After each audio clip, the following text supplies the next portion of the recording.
ये जो गीतों में आता है ना, ये झूठी काया, झूठी माया, झूठा सब संसार, सुना ना अभी गीत ने। तो इसको झूठा क्यों कहते हैं? ये भी समझने की बात है। जिस दुनिया में हम चल रहे हैं उसी की बात है ना। उसके लिए कहा है कि ये झूठा, झूठी काया, झूठी माया। काया कहा जाता है शरीर को, तो झूठी काया, झूठी माया, झूठा सब संसार। तो सब संसार माना सब, ये संबंध आदि सब जो कुछ है सब झूठा। तो इनको झूठा क्यों कहा है? झूठ और सच दो बातें होती हैं क्या? झूठ किसी कंट्रास्ट में जरूर है। इसको अगर झूठा कहा जाता है तो कोई सच्चा भी होगा, सच्ची काया, सच्चा संसार, जरूर कोई सच्चा भी होगा। तो ये समझना है। झूठ इसको तभी कहा हुआ, ऐसे नहीं है कि ये झूठ है, यानी जैसे कई समझते हैं ये जैसे है ना, ये राम जी ये संसार बना ही नहीं है, जो कई समझते हैं ये संसार मिथ्या है। नहीं, संसार तो अनादि है। ऐसे नहीं कहेंगे कि ये संसार कभी था ही नहीं, जैसे कई समझते हैं और इसको मिथ्या मानते हैं। कई ज्ञान का प्रचार वाले इसको मिथ्या बतलाते हैं कि ये संसार मिथ्या है। जैसे कहा है कि राम को भी वशिष्ठ के गुरु ने कहा कि ये राम जी ये संसार बना ही नहीं है। तो अगर संसार नहीं बना है तो फिर राम जी भी कहाँ रहा? तो कुछ ही नहीं बना ना। तो ये तो सब चीजों को समझना। ऐसे नहीं है संसार बना ही नहीं है, संसार तो बना हुआ है, संसार तो चल रहा है ना। परंतु किस संसार के लिए कहा? ये जो अभी झूठा हो गया है, ये सच्चा था, यही संसार अभी झूठा हो गया है। तो झूठ और सच को समझना है।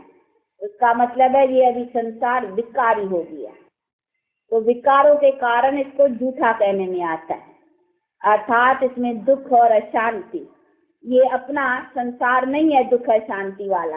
इसीलिए बाप बैठ के समझाती है कि तुम्हारा जो संसार मैंने बनाया था ना, वो सुख शांति वाला था, इसीलिए तुम संसार में सुखी थे। अभी ये जो तुमने बनाया ये झूठा बना दिया। इसको कैसे बनाया तुमने? इसमें विकार लाया।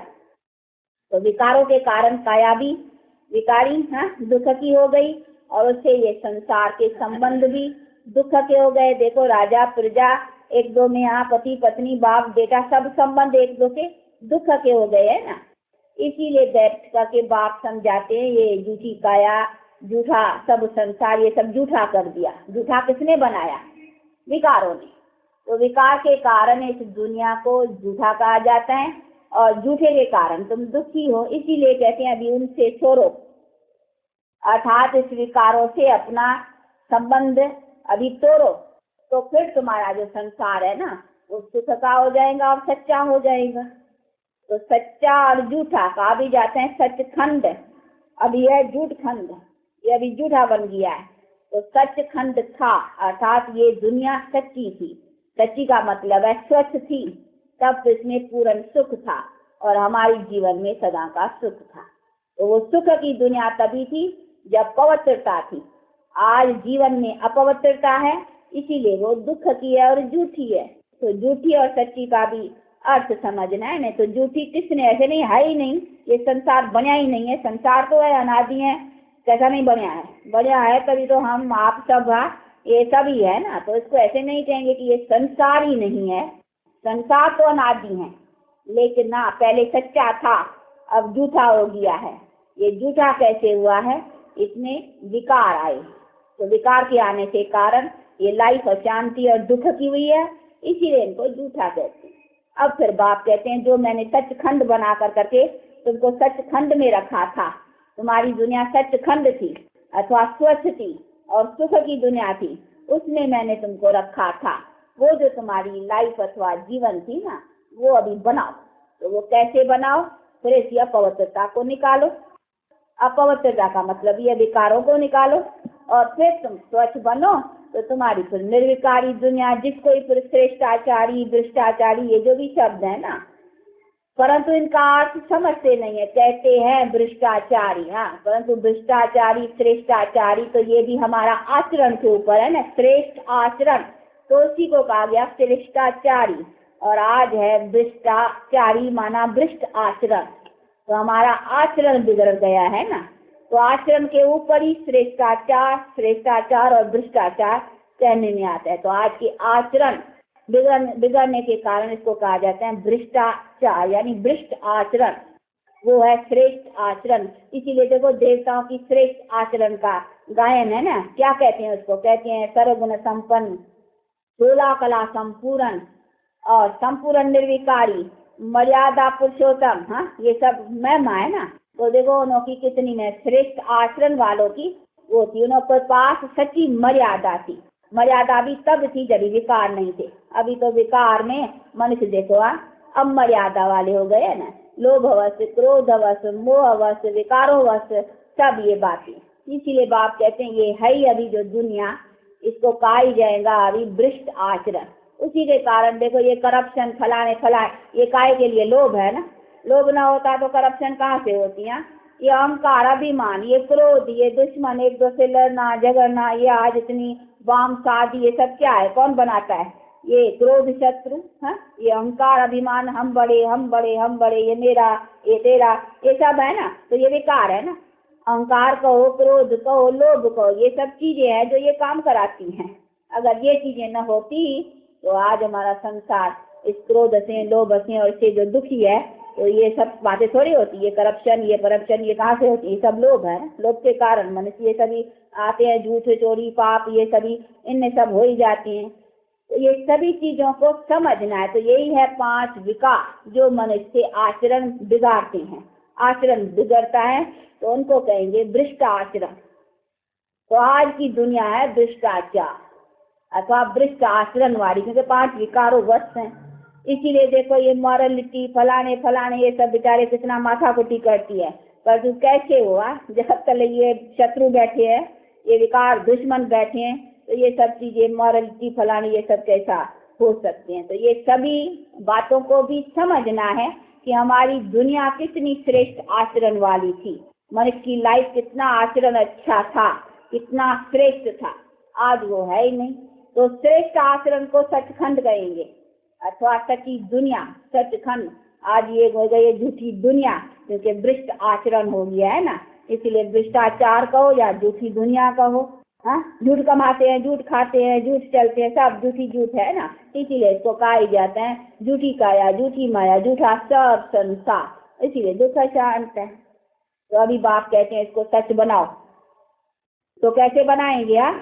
देखो सोना होता है ना, तो सोना अगर जूठा बनाना होता है तो कैसा बनाया जाते हैं? हमको जेवर जूठे बनाने होंगे तो हम जेवरों में जो जूठी चीजें हैं, लोहा तांबा जो मिलाते हैं सोन में, वो जेवर में नहीं मिलाते हैं, लेकिन सोने में मिलाते हैं। फिर उसी जूठे सोन से फिर जो जेवर बनता है वो जूठा हो जाता है। अगर हमको फिर सच्चा जेवर बनाना है तो फिर जेवरों को गला करके फिर सोने के गट्ठे में फिर उसमें से निकालना होगा। जेवरों से नहीं निकालेंगे तो न जेवर से। तो ये देखो फॉर्म है ना, अभी हमारा परा है, झूठ किसमें परा है?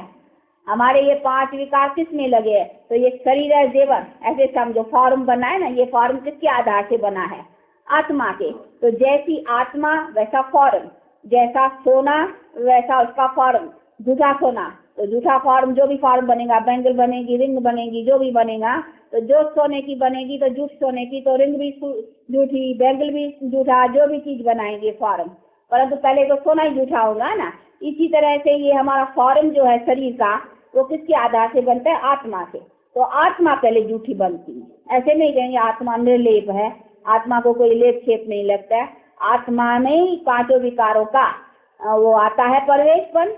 तो उसी विकार के संबंध से फिर जो कर्म करती है आत्मा, वो उन्हीं के कर्म के हिसाब से ये शरीर बनता है। शरीर का संबंध, शरीर का ये सब जो रिश्ते आज जो भी कर्मों का खाते थे, कोई बाप बना, कोई बेटा बना, कोई स्त्री बनी, ये कर्म का हिसाब है ना। ये बाप बेटा भी कैसे बना? कर्म का हिसाब। बेटा बनकर के आएगा, उसे हिसाब किताब है लेना है, स्त्री बनी, पति बना, ये सब कर्म के खाता है ना। राजा प्रजा ये सब कर्मों का खाता है। एक दो से लड़ना झगड़ा ये भी सब कर्म का खाता है ना। तो दुनिया का ये जो भी कर्म का खाता बना, किससे बना?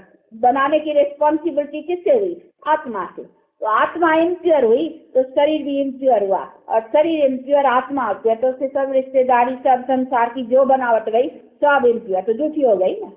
तो पहले उनको झूठ कहाँ मिला? उसमें मिला, आत्मा में। इसीलिए फिर आत्माओं का जो पिता है ना, वो आकर के कहते हैं, हे आत्मा, हाँ तू तो सोनी थी, कंचन थी, साफ थी एकदम, तुमने ये इम्प्योरिटी, ये लोहा तांबा, हाँ ये झूठ विकारों का, पांचों विकारों का ये लोहे तांबे समझो ना, वो उसमें मिल गए हैं। तो तू जो कंचन थी, जो प्यूरिफाइड सोना, वो उससे मिल करके तू झूठी हो गई हो। हाँ, तो अभी झूठी काया, तेरा शरीर भी जो बना फॉर्म, काया भी झूठी, हाँ सब संसार के संबंध भी झूठे, सब झूठे हो गए, तो सब झूठी झूठ बना दिया। हाँ, झूठे से सब झूठे। आजकल है नहीं 14 कैरेट था सोना, फलाना फलाना, देखो दिनक दिना वो सच का वो झूठ, तो अभी भी देखो तुम भी क्या बन गए हो। तुम्हारा भी वो सच जो है वो निकलता है, अभी झूठे बनते जाते हो एकदम। इसीलिए कहते हैं आत्मा इम्प्योर।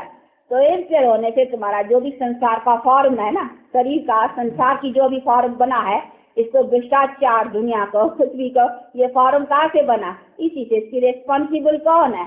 आत्मा। इसीलिए फिर आत्माओं को बेहतर करके बाप अभी प्यूरिफाइड बनाते हैं। तो पहले ये प्यूरिफाइड बनेगी, तो उससे फिर शरीर जो बनेगा, फिर शरीर और शरीर का संबंध, फिर संसार की जो सारी रिलेशन संसार की है आपसी की, वो तो सदा सुख की हो जाएंगी। राजा प्रजा ये सभी संबंध है ना, तो सब सदा सुख का बनेगा। अभी संसारिक सभी संबंध जो रिलेशन है, वो सब एक दो के दुख के। इसीलिए ये सब दुख का कारण पहले कहाँ से हुआ? आत्मा। तो आत्मा रेस्पॉन्सिबल हो गई। इसीलिए बाप बैठ कर करके अभी आत्माओं को प्यूरिफाइड करने का ये नॉलेज दे रहे। तो झूठ और सच को समझना है। नहीं, झूठी कैसे बनी, ये झूठ क्यों है, बाकी ऐसे नहीं संसार है ही नहीं। कई झूठ का अर्थ ये समझ लेते हैं संसार ही नहीं है, ये स्वप्न है, ये देख रहे हैं स्वप्न है। इसलिए ये संसार है ही नहीं, बना ही नहीं है। संसार तो खड़ा है नहीं, संसार तो अनादि है। हाँ, एक मनुष्य शरीर छोड़ता है, दूसरा लेता है, वो मनुष्य शरीर छोड़ करके लेता है, लेकिन संसार तो चला रहता ही है ना। पुनर्जन्म वाला संसार तो चला ही रहता है ना। तो ये सारी चीजों को समझना है। इसीलिए बाप कहते हैं कि ऐसे नहीं है कि संसार नहीं बना है। झूठ का मतलब ये नहीं, संसार है, लेकिन उसमें ये जो तुमने विकार बनाए हैं ना, जिसमें दुखी हुए हो, ये मैंने नहीं बनाया है, ये नहीं बनाया, ये मैंने नहीं बनाया। ये ऐसे नहीं है ये मैंने विकार बनाए और दुख भी तुम्हारे को मैंने दिया, ये तो मेरे पर तुम कलंक लगाते हो। मैं तो कोई दुख बनाऊंगा, बच्चों के लिए मैं दुख बनाऊंगा? ऐसा कभी बाप देखा? लौकिक बाप भी कभी बच्चों को दुखी वगैरह करते हैं? हाँ, करेंगे आप बाप होकर के कभी बच्चों को दुखी करेंगे? नहीं, कभी नहीं। कैसे भी नालायक बच्चा होगा ना, तो भी बाप हमें रहम दिल रहते हैं। तो बाप जब लौकिक बाप भी कभी बच्चों के लिए दुख नहीं बना सकते हैं, तो वो तो हमारे परलौकिक पिता है ना। जब एक साधारण मनुष्य भी मनुष्य के प्रति इतना दुख का ख्याल नहीं रख सकता है, तो वो हमारे परमपिता हमको कैसे दुख देगा? फिर भी कहे परमपिता, हाँ वाह, परमपिता और दुख दे, तो काहे के लिए उसको परमपिता कहना चाहिए? है जो दुख देता है उसको परमपिता कहना चाहिए? कभी नहीं कहना चाहिए। फिर उसको याद करना चाहिए, हे भगवान। जब भी दुख आते तो उसको याद करते, हे भगवान रहम करो, हे भगवान सुख दो। और दुख जब भी आते तब तो उसको याद करते, तो उसकी माना वो हमारे दुख को नाश करने वाला है ना, तब तो उसको याद करते। कोई दुख देने वाला हो तो उसको हम कैसे याद करेंगे दुख के समय कि हे भगवान दुख दूर करो? अरे नहीं, तू आने वाला है तो उसको तो याद क्यों करना चाहिए? तो उनको याद कैसे हो? पर तू नहीं, वो दुख दाता नहीं है। गाते भी हो ना, महिमा करे दुख हरता सुख करता, ऐसे कहते हो। कभी ऐसे कहा हे भगवान तू दुख करता सुख करता है? कि महिमा तो कभी है ही नहीं उसकी। की महिमा है दुख हरता, हरने वाला। तो ये सभी चीजों को अच्छी तरह से, तो ये सभी दुख हरता, तो हरने वाला है ना। हरने का मतलब है नाश करना, तो दुख के नाश करने वाला, तो उसकी महिमा ही ऐसी है। तो उसके ऊपर तो कभी ये नहीं समझना है कि दुख भगवान ने दिया है या ऐसी दुनिया भगवान ने बनाई है जो अभी दुख की है। तो ये दुख की नहीं, भगवान ने बनाई जरूर है, परंतु सुख की।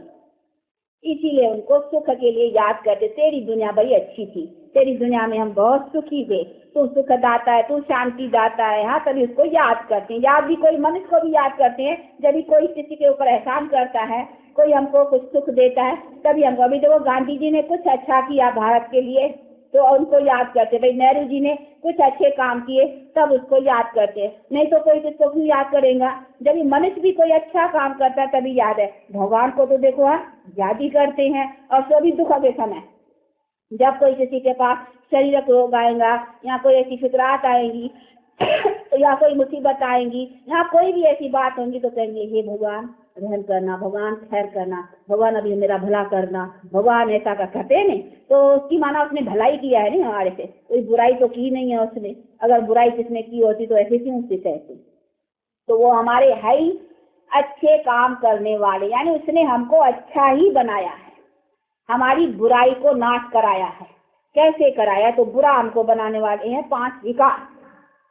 अभी इस विकारों को बेहतर करके उस नाश करने का उसने उपाय बतलाया, इसीलिए उनको हम याद रखते हैं।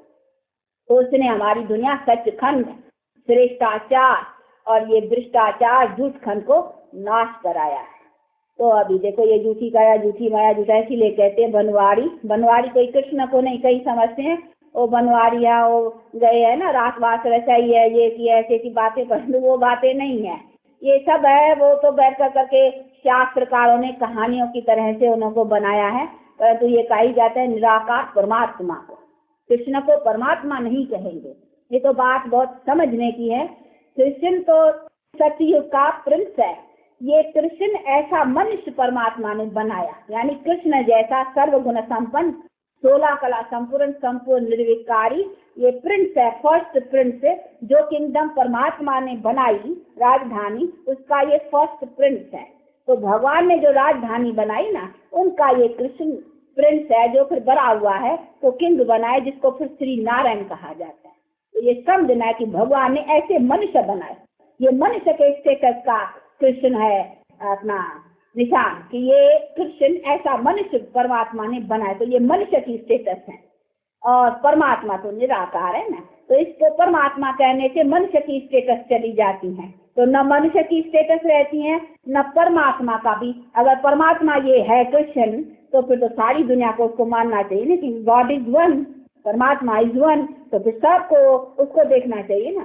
फिर सबका फिर अपना अपना क्यों नहीं? कहते हैं गॉड इज वन, तो निराकार परमात्मा तो एक ही है ना। इसीलिए इसको कृष्ण को सब थोड़ी मानेंगे, सारी दुनिया मानेंगी नहीं। अगर परमात्मा है तो सारी दुनिया को मानना चाहिए ना, तो गॉड इज वन, तो फिर तो एक ही को मानना चाहिए। परंतु नहीं, परमात्मा जिसको कहेंगे निराकार, परंतु वो न जानने के कारण